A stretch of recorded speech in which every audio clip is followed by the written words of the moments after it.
The magic hour has arrived. It is 7 o'clock. So we'll begin with the Seminole Airport Authority. Roll call. Jeff Griffin. Here. Bill Wantland. Here. Tim Poplin. Here. Stephanie Lambert. John Kramer. Here. Chris Anson. Here. Larry Church. Here. Dee Dee Patterson. Here. Shane Fisher. We have a quorum. Consideration and action of consent agenda. Move to approve. Second. Roll call. Jeff Griffin. Yes. Bill Wantland. Yes. Tim Poplin. Yes. John Kramer. Yes. Chris Anson. Yes. Larry Church. Yes. Dee Dee Patterson. Yes. Motion passes. There being no further business, a motion to adjourn is in order. So moved. Second.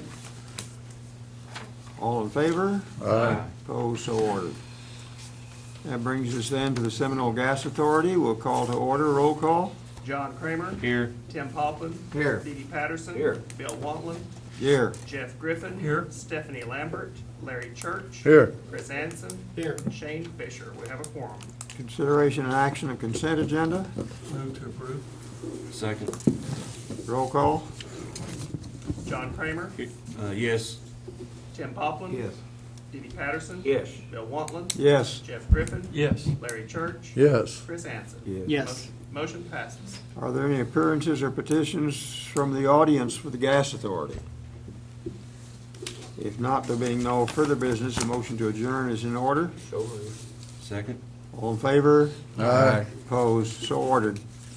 Seminole Medical Authority, call to order. Roll call, Jay. Larry Church. Here. Stephanie Lambert. Tim Poplin. Here. Bill Wantland. Here. Jeff Griffin. Here. Chris Anson. Here. John Kramer. Here. Dee Dee Patterson. Here. Shane Fisher. We have a quorum. Consideration and action for consent agenda. Move to approve. Second. Roll call. Larry Church. Roll call? Yes. I'm here. Tim Poplin. Here. Bill Wantland. Yes. Jeff Griffin. Yes. Chris Anson. Yes. John Kramer. Yes. Dee Dee Patterson. Yes. Motion passes. Are there any appearances or petitions from the audience for the Medical Authority? If not, we then go to current business. Consideration and possible action on accepting conveyance of real property from the record owner within the corporate limits of the city of Seminole.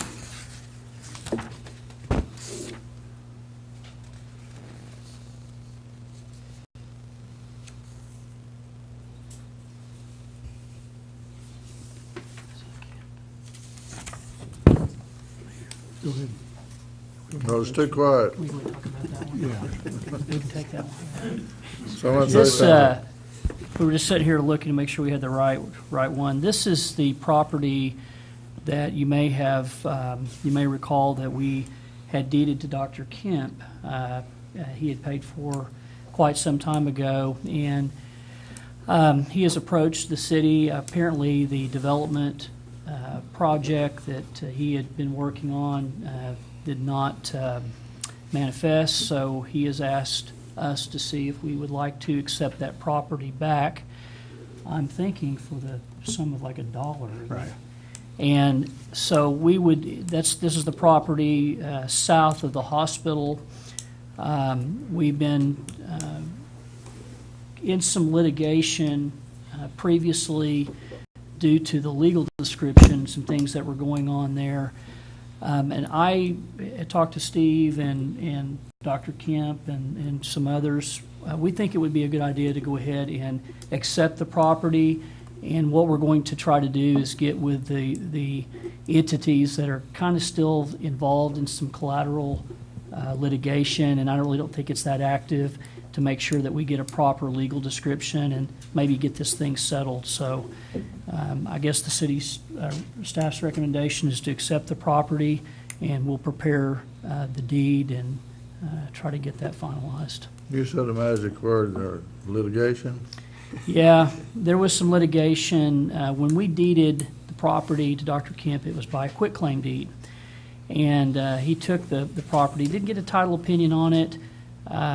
It was in the medical authority's name, but at the time, the hospital was and still is owned, I think, by the same entity, the property itself. And the legal description that was used in that quitclaim deed, there was some disputes as far as the boundary of the property, and they kind of it resulted in some litigation to quiet the title. Since then, that's probably been the reason why there's not been any development on it, or at least the development that was planned at the time. So I think that Dr. Kent maybe and I think some associates that were involved in that had basically lost interest in it, or that opportunity passed him up, and I think at this time he's just would like to see the property go to better use. So he's approached the city and asked us if we want it back. And I think that we can take the property back in such a manner that won't get us involved in any litigation. Well, I move to approve it. Second. Roll call? Larry Church. Do we need to know a dollar value before we? $1. $1. Okay, Yes, so yeah. that probably needs to be in the motion. then. Probably, if you don't mind. Okay. I move that we accept conveyance of the real property at the cost of $1. Second. Second, agree to it? Okay. Roll call? Larry Church. Yes. Tim Poplin. Yes. Bill Waltman. Yes. Jeff Griffin. Yes. Chris Anson. Yes. John Kramer. Yes. Dee Patterson. Yes. Motion passes. Nothing else on the agenda. A motion to adjourn is in order. So move. Second. All in favor, say aye. Aye. Opposed, so ordered. That brings us to the Seminole Utilities Authority. A call to order, roll call. Dee Patterson. Here. John Kramer. Here. Chris Anson. Here. Bill Waltman. Here. Jeff Griffin. Here. Tim Poplin. Here. Stephanie Lambert. Larry Church. Here. Shane Fisher. We have a quorum. Consideration and action of consent agenda. Motion to approve. Second. All in favor, roll call. Dee Patterson. Yes. John Kramer. Yes. Chris Anson. Yes. Bill Waltman. Yes. Jeff Griffin. Yes. Tim Poplin. Yes. Larry Church. Yes. Motion passes. Are there any appearances or petitions from the audience for the Utilities Authority? If not, we then move on to current business. Item number 1, consideration and possible action to approve the agreement with WCA for solid waste collection and disposal services within the city of Seminole.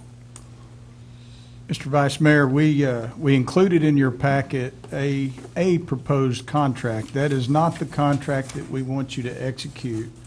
We've made several adjustments just really within the last few hours that are, I would call them substantial or material adjustments. So I would ask at this time that we table that agreement for you to reconsider at a later time. I move we table. Second. Roll call? Dee Patterson. Yes. John Kramer. Yes. Chris Anson. Yes. Bill Waltman. Yes. Jeff Griffin. Yes. Tim Poplin. Yes. Larry Church. Yes. Motion to table passes. There being no further business, a motion to adjourn is in order. So move. Second. All in favor? Aye. Opposed, so ordered. That brings us to the next, the regular meeting of the Seminole City Council. Call to order, roll call. Chris Anson. Here. Dee Patterson. Here. Stephanie Lambert. Larry Church. Here. Tim Poplin. Here. Bill Waltman. Here. John Kramer. Here. Jeff Griffin. Here. Shane Fisher. We have a quorum.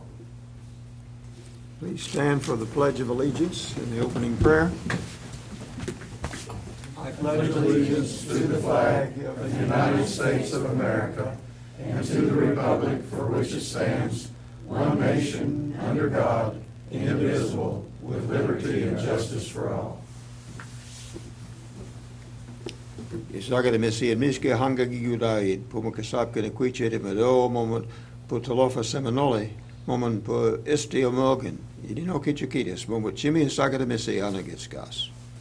O God, whose mercies cannot be numbered, accept our prayer of thanks for the city of Seminole and for all our people.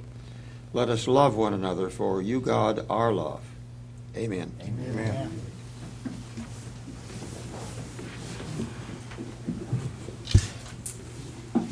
Consideration and action of consent agenda. Move to approve. Second. Roll call. Chris Anson. Yes. Dee Patterson. Yes. Larry Church. Yes. Tim Poplin. Yes. Bill Waltman. Yes. John Kramer. Yes. Jeff Griffin. Yes. Motion passes. And then the next is presentations. There is a presentation of the Eximia Labora Servitium Award. Yes, Mr. Vice Mayor, we've got the pleasure of having several people from our EPIC group. Most of you are familiar with the EPIC efforts, but they went above and beyond the call of any citizen when they showed up and completely renovated at least two of our parks and did some touch-up work on Main Street. And the mayor felt that this was justified, so we're giving them this award tonight. We have Tommy Farrow, Jason Curry, and I'm not sure if Dalton is here. Dalton made it. Dalton Kelly, okay, and Robert's not here, right? Okay, There he is. there's Robert. Okay, we've been waiting on you, Robert. Okay, if I could have you guys come up front, Vice Mayor wants to give you a token of our appreciation, which shall be framed at a later date. We didn't quite get it framed in time, but it will be.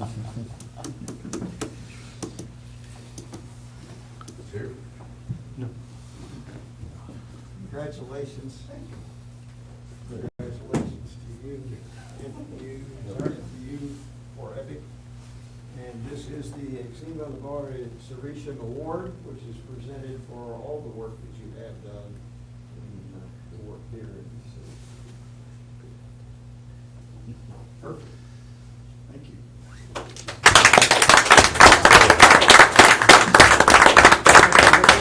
Just get it back to me before you leave, so we can front. Thank you. Good job. Thank you, guys. No check. It's in the mail. Check's in the mail, guys. Well, thank you, thank you. Yeah.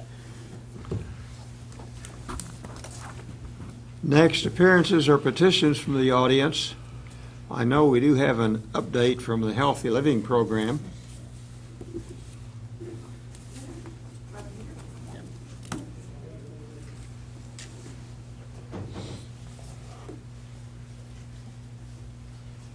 Good evening. Hello. Hello. Thanks for having us again. Tonight, we're really proud to share with you some accomplishments that's been going on in the city of Seminole, going along with the parks being beautified. Sharon has worked with us, and we have some wayfinding signage that's for your park. And Sharon, where did you say it's going to start and end again?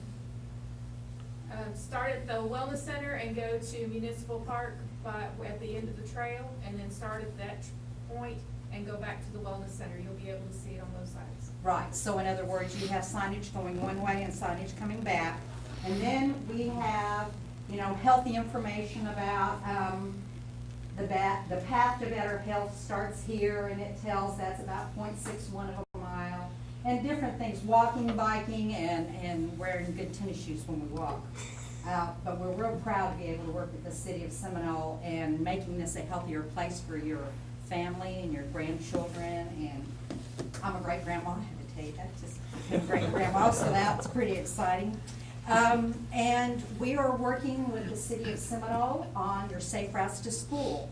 And we are hopeful that in this next year, that the city of Seminole will be presented with $400,000 towards laying sidewalks on Van Drive. So if we can meet all the requirements, and we're beginning that process with you this week, as you see on the agenda. And we want to thank you, Steve and Sharon, for working with us like you have in these kind of exciting times. Kids don't walk to school like we used to when we were little. And Claudia has information I want her to share with you about data we've been collecting. First of all, this is new territory for us. And when we think about the Seminole Healthy Living Program, please know that we are funded through the Tobacco Settlement Endowment Trust endowment. And one of the health initiatives is Safe Routes to School. You know, we work in nutrition, physical activity, and tobacco-free. And we are finding that our obesity rates, especially in the state of Oklahoma, are extremely high. And so one of the things, I walk to school all the time, didn't think a lot about it, but things are very different today. And so we have pulled together, we've talked to Sharon when we found out that this year in January of 2018, 100% funding. This is the last time for 100% funding of federal money for Safe Routes to School, and the highest amount is $400,000. So we pulled together a active living transportation committee that has Sharon representing the city. We have Mr. Gacious representing the schools. We have Denise Cheatwood, who represents Wilson. We have a teacher on that committee, Betty and I don't think I've left anyone off. We pulled a committee together, and we started talking about the most need. And I think anyone that's lived in Seminole for very long knows that Van Drive, there's a sidewalk up to Coolidge, but when you turn there on Van Drive, there is no sidewalk. And we've had a number of pedestrian accidents there, walkers hit, and so that was the key area to start this process. And we realize it will have to be done in stages. So, besides pulling the committee together, they want you to do surveys of your parents and also tally sheets of how children are getting to school. So they want that done in the second and fourth week of school for a baseline. We have done that. I've started putting that in the national database, and wouldn't you know, there are hiccups with that national database, and I'm waiting on a phone call back. But anyway, we have, we've put in that green folder right there where you're sitting, some information about Safe Routes to School. And also, if you'll look behind there, there are examples of the tally sheet and the survey that parents filled out. And the survey asks questions like, of course, they want to know what grade the child is, if they're male or female, that kind of thing. But they also want to know how they arrive at school, how they leave at school, from school, how long does it take them to travel there, and just some different data, maybe some reasons why they don't want their child to walk to school. Then the teachers filled out a tally sheet of their homeroom students, and usually anywhere from 20 to 25 students, and they picked 2 days in the middle of the week. They talked about the weather, and then there were questions. How does the child get to school? And, walking, biking, do they carpool? Do they ride the bus? Do their parents bring them by car? And other. And at Wilson, the majority of our students come by either car or by bus. We have very few that walk, and some of the reasons that were listed were how far they had to go to get to school, the distance, the traffic, and the safety concerns. Now, I have a personal experience of this because I was the principal at Northwood for a number of years, and I had older students who would walk to Wilson to get their younger siblings, and then they would walk home. What I would find is they would go to Coolidge and they had a nice sidewalk, but when they turned there to go to Van Drive, they had to walk in the street or the ditch, and it's really not safe to go pick up their younger sibling to go on home. So we went ahead and started the surveys, and we've got those in, and we are tallying those, that data, which hopefully we can share with you at some point. But we are really excited about this opportunity, and then this money will come available, but it's not, we think in the future, but it won't be the 100% after this year. So on your agenda, you will see a resolution and you will see a policy.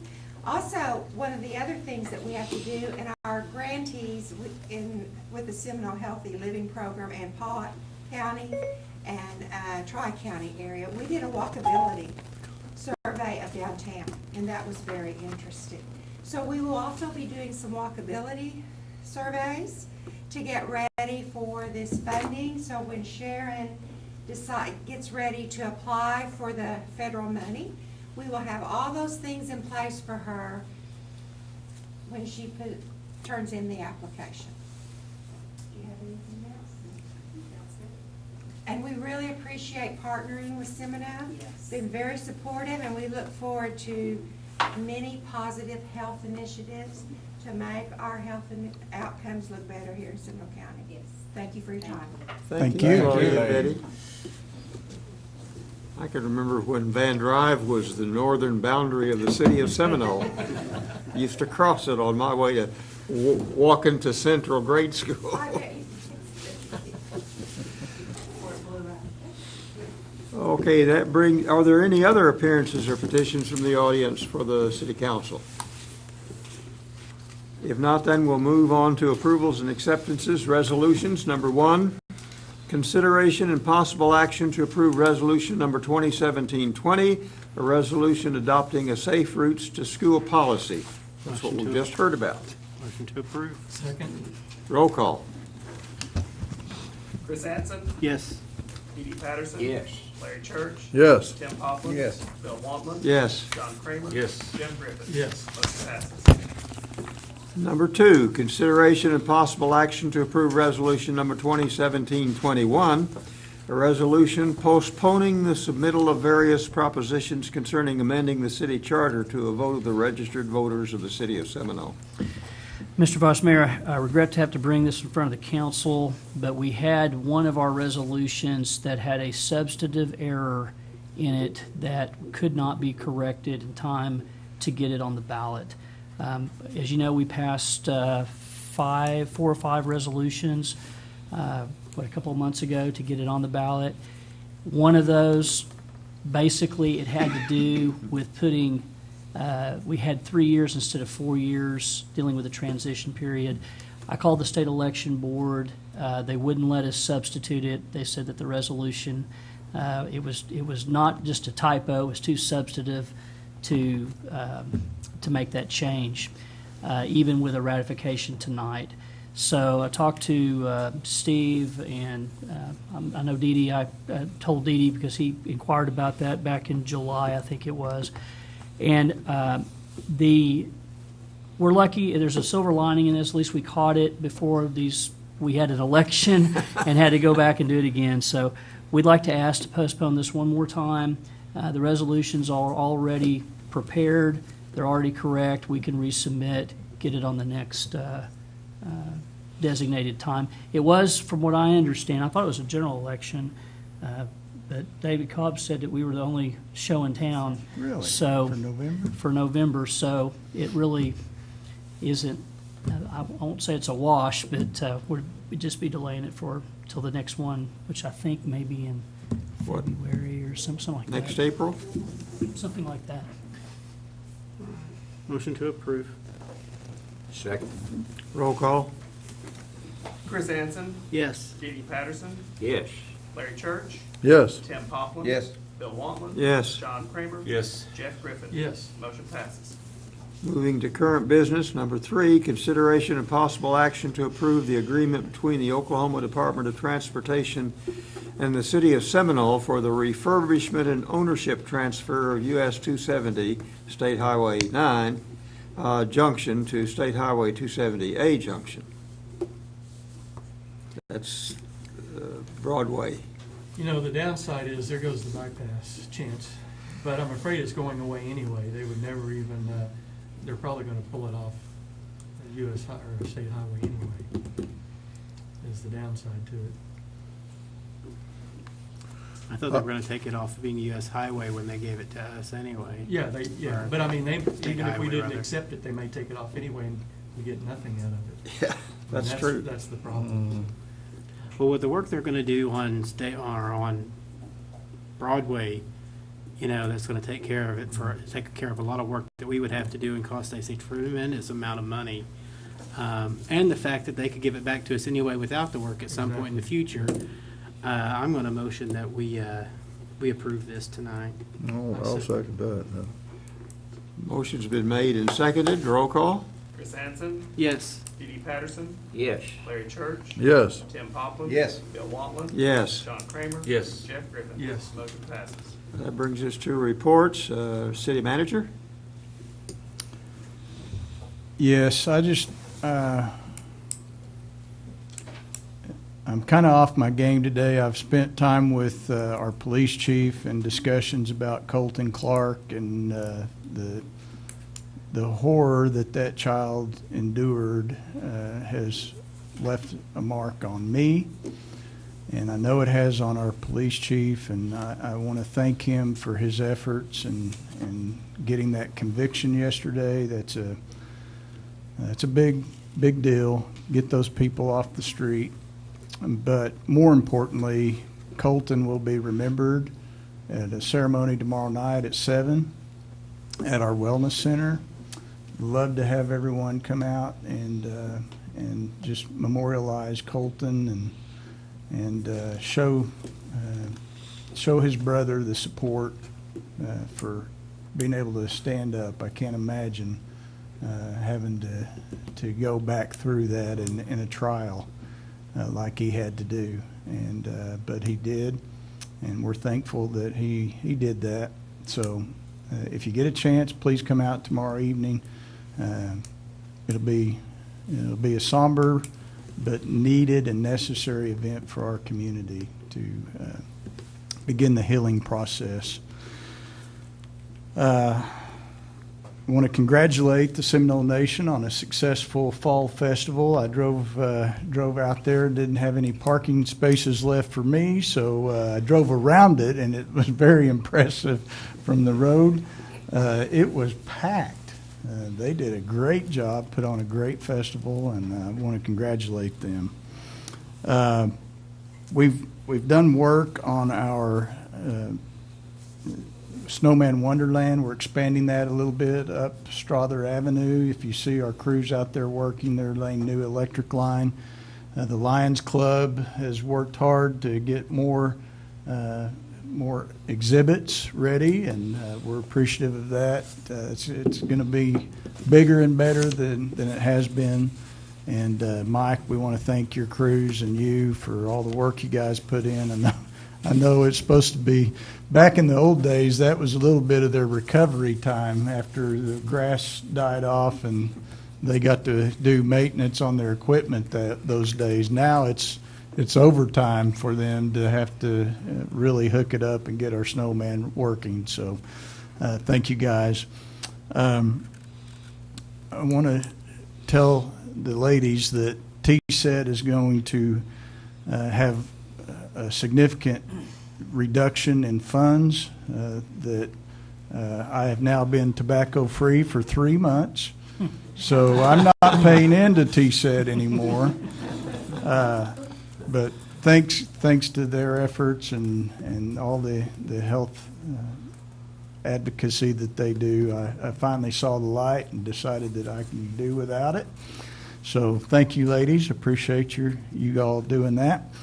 And lastly, I want to remind everyone at Chieftain Stadium, I think it's Sunday at 2, they'll be having open tryouts for the cornerback position for OU. I understand they're in need, so I guess they're having an open tryout. So that's all I have. Was there a tint of orange in that last comment? I may have some eligibility left. Maybe Stevie can do it since she's going to OU instead of OSU. Yeah. The following week it'll be OU defense. Yeah. I think Mike Stoops may be on hand for that. City Attorney? I can't follow that now. I have nothing to say. Have to agree with my city manager, unfortunately, in that regard. That was not a good. I can't believe that OU followed OSU in losing one that shouldn't have been lost. Oh, And Tulsa got beat too. yeah, bad. Okay, that brings us to remarks and inquiries of council members. Ward 1, Larry? Well, I'd like to just throw a couple of things out. One is that all of us had a mother. Unless you were like me and I was hatched out on a rock in the hot sun, but we all have mothers. And I'm just getting around to what kinds of things that we can do to help improve our community. The average first divorce is after 8 years of marriage, 3 years in between before people remarry. Most of the time, the children go with their mothers. all mothers are women, all women were girls. That's where we get our bang for our buck, is investing and helping women and mothers to raise healthy children. So if we want to reduce crime on a long-term basis, and we want to have a healthier and happier community, then I encourage people to invest in women and children. Thank you. Thank you very much.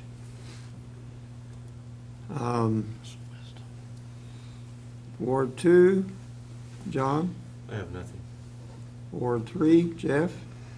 Well, it's great to see that Seminole continues to be invested in through programs like TSET and others, and construction continuing to grow and go on new housing. I mean, it's great to see for Seminole, and you know, it's a lot of hard work, just like Steve said. It's a lot of hard work for our employees, but you know, they do a great job every time. I mean, you see them out on the road fixing problems. They're in ditches, water lines, sewer lines. I mean, you know, they do it all. And if we don't have a good infrastructure, we can't have anything. And so, you know, we need to continue to invest in that as well. Thanks, Mike, and thank you guys as well. Thank you. Tim? Real short and quick. Mr. Saxon pretty much said it with the Colton case, and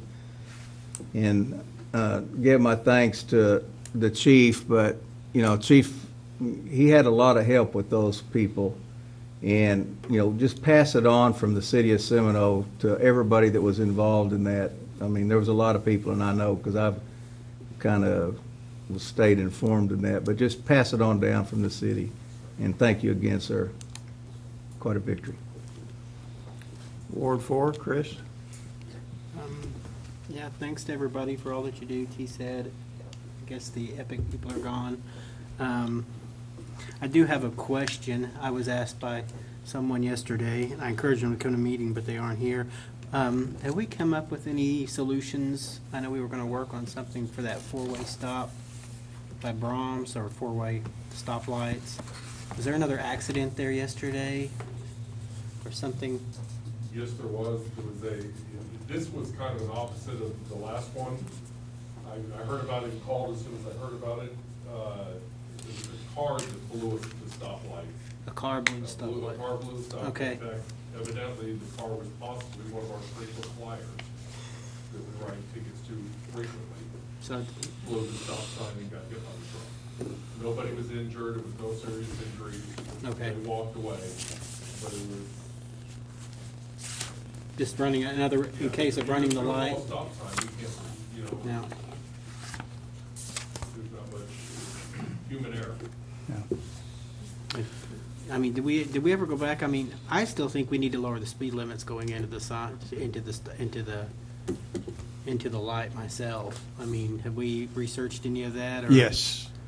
Yeah, we've had a couple of meetings with the folks that do maintenance on our signal lights, and we're not alone in the distracted driver problem. We talked a lot about rumble strips, about flashing lights, going pre and post, dropping speed limits. Just about everything that has been attempted in other areas we talked about. There are some systems that seem to help, it's actually camera driven. They actually have cameras now that have computer systems that are quick enough to think, and they can judge from the speed of a vehicle approaching that stoplight that if it turns red now, that car would not be able to stop, or that truck would not be able to clear the intersection. We are investigating that. We're pricing that now. It will not be cheap, but it will be a solution. In the interim, I think we are talking about doing a delay, a little longer delay between the turn to red and the counter traffic turning green. So we're gonna try that, but the rest of the traffic things don't seem to be doing a lot, and they made a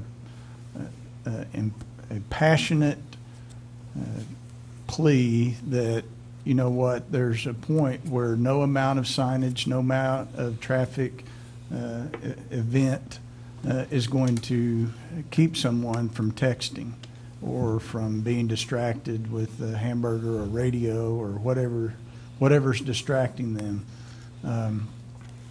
They don't have a solution for that, but the camera system that does the quick calculations does seem to have some promise, but things like a car blowing a stoplight, that camera can't think fast enough to keep that from happening. I mean, those are choices that people make, That's right. and they choose to drive through. That's right.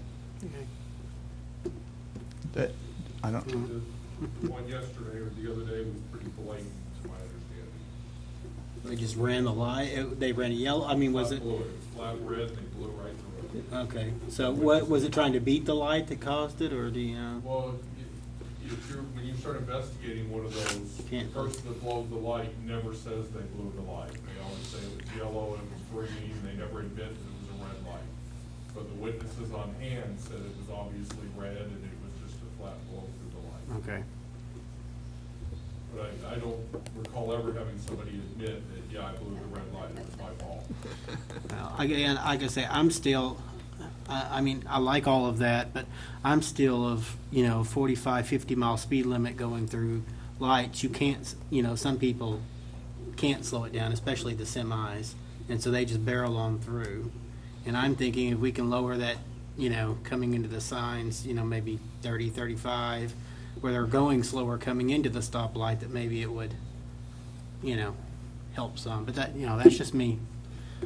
okay. I know a lot of that area when those sets, I say it again, Highway 9, when I was young, there wasn't much of anything out there, and the speed limit's pretty much still the same, and it's grown a lot in that area. Yes, it has. And I don't see going from, here to Eufaula, going through towns, or going through Tecumseh, I don't see people driving 50 through areas like that. Okay. So, All right, I will, Mike and I will get with ODOT and see what the prospects of us dropping the speed limit going into that intersection. I don't know what they are, to be honest. I think it's they'll- 45 north and south and 50 east and west. Speed bumps Yes, worked in the park. Yeah, speed bumps worked in the park. Oh, I get We only harangued. forget one time they're there, I promise. That's what they were supposed to do. Yeah, oh, man, I catch grief That's over all I that, have. don't I, Ernie? Dee Dee, any comments? Well, we were talking, and Jeff, you're right. They are. Our employees are very faithful and they're very good. But it's all our employees. Regardless of their job, they're very dedicated to what they're doing, and we appreciate them. This is my 18th year to sit in this chair. And I pride myself in answering all the calls that I get and making all the meetings. I've only missed 2 since I've been on the Wow. council that I know of. But I didn't know I missed the Grand Marshal in 2016. Is that a mistake, or was I not notified? You were the Grand Marshal, yes. I did not know that. Yeah, we had a car, it was empty, but it went through the whole parade, and you were the Grand Marshal. Did it blow my hair? I did not know. Yeah, you were on the bypass. We told people you were on the bypass. Okay. All right. Chris, Well, I appreciate it. Are you, one other thing, before, I was depending on you to make the announcement on Halloween. We're going to stay to the same policy that we've had in the past, which is 6 to 9 the day of Halloween, Okay. so. Works for me. It's on Tuesday, right? Yeah. Tuesday night? Yes. Yeah, works for me. Okay, that brings us then to the executive session. Have a motion to go into executive session? So moved. Second. Roll call? Samson, Yes. Steve Patterson. Yes. Larry Church, Yes. Tim Poplin. Yes. Bill Waltman, Yes. John Kramer. Yes. Jeff Griffin. Yes. Motion passes. We'll take just a few minutes break, and then we'll go into executive